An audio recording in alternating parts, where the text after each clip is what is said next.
በስመ አብ ወወልድ ወመንፈስ ቅዱስ አሃዱ አምላክ አሜን። አምላኬና ንጉሴ አንተነ ለያዕቆብ መድኃኒትህን እዘዝ። በአንተ ጠላቶቻችንን እንወጋቸዋለን፣ በስምህም በላያችን የቆሙትን እናዋርዳቸዋለን።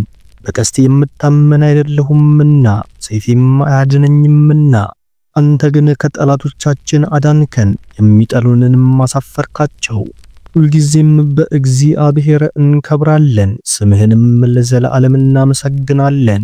መዝሙር 44 ሕይወትህን ወደ ኋላ መለስ ብለህ ስትመለከት በሕይወት መቆየትህ በአንተ ጥንካሬ፣ በአንተ ጥበብ ወይም በአንተ እቅድ እንዳልሆነ የምትገነዘብበት ጊዜ ይመጣል። ይልቁንም ያን ሁሉ ፈተናና ችግር ያሳለፈህ የእግዚአብሔር ጸጋና ምሕረት ብቻ እንደነበር ትረዳለህ። አንተ ሳታውቀው እንኳን ጠብቆቱ በሕይወትህ ላይ ነበረች። የእግዚአብሔር ቸርነት በሰላም እንድትመላለስ ያግዝህ ነበር። ምሕረትና ቸርነቱ ከአእምሮ በላይ ነበር። ያ ክፉ መንፈስ በአንተ ዙሪያ ሁከትን ሊቀሰቅስ ሲሞክር፣ እግዚአብሔር ግን ከጀርባ በጸጥታ እየሰራ ነበር። የወደፊት ሕይወትን ሊያጠፋ ከሚችለው ነገር እየጠበቀህ ነበር። እግዚአብሔር በጥበቡ አንተ ልትዋጋቸው የማትችላቸውን ውጊያዎችና ልታያቸው የማትችላቸውን ጠላቶች ተመልክቷል። በሕይወትህ ውስጥ ውዥንብርና ሁከትን ብቻ ሊዘሩ ከሚሹ አካባቢዎችና ሰዎች ለይቶ አስወጣ። ምናልባት መጀመሪያ ላይ አልገባህም ይሆናል። ምናልባትም ብቸኝነት ተሰምቶ ይሆናል። በእውነት ግን ከፍ ሊያደርግህ እርሱ ለይቶ ነበር። ከሁከትም ምድር አውጥቶ ወደ ሰላምና እርጋታ አስገባ። ያ ክፉ መንፈስ በላከብህ ማዕበል መካከል ወጀቡን ሰንጥቆና አሻግሮ ወደ ሰላም፣ ወደ ጥበብ፣ ወደ ማስተዋልና ወደ በረከት ምድር አስገባ። ከሕይወትህ የተወገደ እያንዳንዱ መርዛማ ግንኙነትና ሥራ፣ መልካም ያልሆነ ወዳጅ፣ ቅናተኛ ወይም ሐሜተኛ የሥራ ባልደረባ፣ ይህ ሁሉ ነገር በመለኮታዊው አሰራር የተደረገ ተግባር ነበር። ኪሳራ አልነበረም። ከሰማይ የመጣ የማዳን ተልእኮ ነበር። እግዚአብሔር ሊወስድህ ወዳሰበው ስፍራ እነዚያ ሰዎች መሄድ አይችሉም ነበርና ከዛ ስፍራ ሊያወጣ ተገደደ። የእነርሱ ጉልበት፣ የእነርሱ ዓላማና የእነርሱ ትኩረት መከፋፈል ወደ በጎ ዓላማ ሊያደርስህ አይችልምና ለአንድ በጎ ምክንያት ተለይተሃል። መልካም ሰዎች ብቻ ሊረዱት ወደሚችሉት የሰላም ከባቢ ተጠርተሃል። እነዚያ ነገሮች ጋር ተጣብቀህ ብትቆይ ኖሮ እዚያው ቆመህ ትቀር ነበር። የእነርሱ ተጽዕኖ ፍርድህን ያደበዝዝ፣ በረከቶችህን ያዘገየ፣ ምናልባትም ዕጣ ፈንታህን ያሰናክል ነበር። እግዚአብሔር የእርሱን ተልእኮ እንድትፈጽም ከሁከት ይልቅ ግልጽነት እንደሚያስፈልግህ ያውቅ ነበር። ከክህደት ይልቅ ታማኝነት፣ ከፍርሃት ይልቅ የእምነት መንፈስ እንደሚያስፈልግህ ያውቅ ነበር። ለዚህም ነው መለያየቱ የተከሰተው። ምንም እንኳን ነገሩ ቢያምም ይሆን ዘንድ ግን የግድ ይላል። እንደ እውነቱ ከሆነ አንተም ፍጹም አልነበርክም። ማናችንም ብንሆን ፍጹም አይደለንም። እግዚአብሔር ግን መልካሙን ልብህን ስላየ ከስህተቶችህ አልፎ ይመለከተሃል። በችግርህ ውስጥ የምታሳየውን እውነተኛ ፍቅር፣ መተማመን በሌለበት አካባቢ እንኳን የምታሳየውን ታማኝነት ያውቃል። የብቸኝነት ሌሊቶችህን፣ በዝምታ የፈሰሱ እንባዎችህንና ያልተነገሩ ጸሎቶችህን አይቷል። ምሕረቱ ከለለ፣ ምክንያቱም እየሞከርክ እንደሆነ ያውቅ ነበርና። ዓለም በተሳሳተ መንገድ ቢፈርድብህም እንኳን የምትደገፍበት ማንንም ባጣህ ጊዜ እንኳ ምሕረቱ ግን ጋሻህ ነበር። ንስሐ ገብተህ ልብህን በእውነት ወደ እርሱ ስትመልስ ሞገስና ጸጋው ሊከተልህ ጀመረ። እርግጥ ወዲያው አልነበረም፣ ግን የማይቀር ነበር። በራስህ ልትከፍታቸው የማትችላቸው በሮች ሲከፈቱ ማየት ጀመር። ሌሎች ሊዘጉብህ የሞከሯቸው እድሎች በድንገት ይከፈታሉ። ግን ለምን? ምክንያቱም በአንተ ላይ ያለው ቅዱሱ መንፈስ ለብዙዎች የሚተርፈውን በጎ ሥራ ሊያሰራህ ይፈልጋልና ነው። ያ ቅዱስ መንፈስም የሰው እጅ ሊዘጋው የማይችለውን መንገድ ጠርጎልሃል። ይህን ልብ አድርግ። አንተ በምትሄድበት መሄድ የማይችሉበት ምክንያት መድኃኔዓለም በሰጠህ የጽናት ጸጋ ነው። በዚህ ጸጋህ ነው ጠላት እንዲህ አጥብቆ የሚዋጋ። ምናልባት ለጊዜው የሰው ይሁንታ ላታገኝ ትችላለህ። አስደናቂው የእግዚአብሔር ሞገስ ግን አለ። እግዚአብሔር ዳዊትን እንደወደደው አንተንም አጥብቆ ይወድሃል። ይህም ስጦታ በዚህ ዓለም ከሚገኝ ከማንኛውም ዝና ወይም ውዳሴ ይልቃል። በምድራዊው ነገር ከሰው ክብር ያላቸው በውዳሴ ከንቱ ምክንያት ብዙውን ጊዜ ከእግዚአብሔር ዘንድ ያላቸውን ሞገስ ያጣሉ። አንተ ግን የተመረጥከው ሆይ በጣም አስፈላጊ በሆነው ስፍራ በልዑል እግዚአብሔር ዘንድ ሞገስ አለ። ይህንንም ጸጋ በንጽህና ጠብቀው። እግዚአብሔር ለአንተ ያለው ፍቅር እጅግ ጥልቅና ወደር አልባ ከመሆኑ የተነሳ በምላሹ የሚጠይቅህ በጽድቅ መመላለስህን፣ ትእዛዛቱን መጠበቅህንና ለጥሪህ ታማኝ መሆንህን እንድትቀጥል ብቻ ነው። አሁን አንተ በፊት የነበርከው ሰው አይደለህም። በአሮጌው የፈንጠዝያ የመጠጥ የማጨስ ወይም የከንቱነት ዑደት ውስጥ ተይዘህ አልቀረህም። አንተ በደሙ የተገዛህ የከበረ ዋጋ ያለህ ልጁ ነህ። ያለፉ ኃጢአቶችህ ውስጥ ተጠምደህ አልቀረህም። ወደ ካህኑ ቀርበህ በንስሐ ታጥበሃል፣ ነፃ ወጥተሃል፣ ታድሰሃል። ለላቀ ዓላማም ከፍ ብለህ ተጠርተሃል። አንዳንዶች አዲሱን ሕይወትህን አይተው አሰልቺ ሊሉት ይችላሉ። ያንተ አሰልቺ ተብሎ የተጠራው ሕይወት የተባረከ ሕይወት መሆኑን አይገነዘቡም። ከህመም ይልቅ በሰላም የተሞላ፣ ከድንዛዜ ይልቅ በእድገት የተሞላ፣ ከውዥንብር ይልቅ በዓላማ የተሞላ ሕይወት ነው። አላስፈላጊ ከሆነ ድራማ መራቅ አሰልቺ አይደለም። ይህ ታላቅ ጥበብ ነው። እግዚአብሔር ለአንድ ምክንያት ሰውሮሃል። አሁን ልትገምተው ከምትችለው እጅግ ለላቀ ነገር እያዘጋጀህ ነው።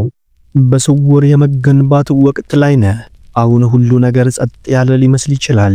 ነገር ግን ሰማይ ስለ አንተ በሞገስ እየጮኸ ነው። ቅዱሳንም መላእክቱ ጌታ ሆይ እማትምረው እስከ መቼ ነው እያሉ እየጸለዩልህ ነው። ለታላቅነት ተዘጋጅተሃል።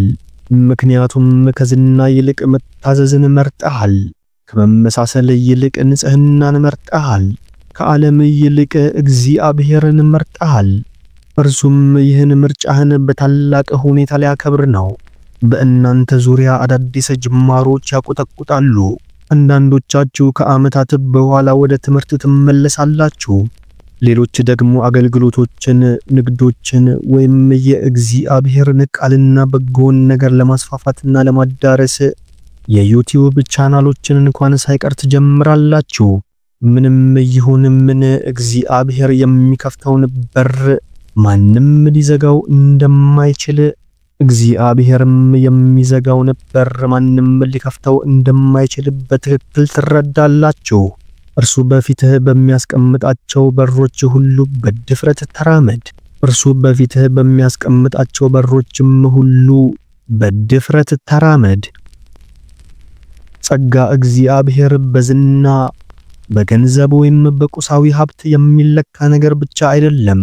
እውነተኛ ጸጋ መንፈሳዊ ነው። ይህ ስጦታም በሕይወትህ ላይ እንዳለ የምታውቀው የማይቻለውን እንዲቻል እያደረገ እግዚአብሔር በሰላም ሲያኖርህ ነው። ብቁ ላልሆንክባቸው ነገሮች የተገባህም ሆነ ልትደርስባቸው ወዳልቻልካቸው ስፍራዎች መግባትና ሌሎች እንድትወድቅ በጠበቁበት ቦታ በጽናት መገኘት ናቸው። ይህ ነው የተሰጠህ እውነተኛ ጸጋ። ብዙ ጊዜ የእግዚአብሔር ሞገስ ይለይሃል፣ የተለየ ያደርግሃል። ልዩነትህን ተቀበል፣ አታጉረምርም። የልየታና የዝምታ ሕይወትህን ተቀበል፣ እንዲሁም ሰላምህን ተቀበል። ምክንያቱም በዚያ ጸጥ ባለ ስፍራ ነው እግዚአብሔር የሚናገርህና ለሚመጡትም ውጊያዎች የሚያስታጥቅህ። በዛ ጸጥታ ውስጥም ነው ያ ታላቅነት የሚወለደው። አስታውስ፣ በኃጢአት አልሞትክም፣ በስህተቶችም አልጠፋህም። አሁንም አለህ። አእምሮህ ጤናማ ሆኖ ወደ ሕይወት በሚያመራው መንገድ ላይ እየተጓዝክ። ያ በእውነት ታላቅ ጸጋ ነው። ያ በእውነትም የእግዚአብሔር ፍቅር ነው። ስለዚህም ጠባቡን መንገድ ስለመረጥክ የበታችነት ስሜት እንዲሰማህ አትፍቀድ። እግዚአብሔር በአንተ ይኮራል፣ ቅዱሳንም በአንተ ይደሰታሉ። በመሆኑም እግዚአብሔር ስለዘጋቸው በሮች፣ ስላስወገዳቸው ሰዎች፣ ስለተዋጋልህ ውጊያዎችና ስለሆነው ዕጣ ፈንታህ በፍጹም ልብህ አመስግን። ወደ እግዚአብሔር በረከት እየገባህ ነው። ሂደቱን እመን፣ እምነትህን ጠብቅ።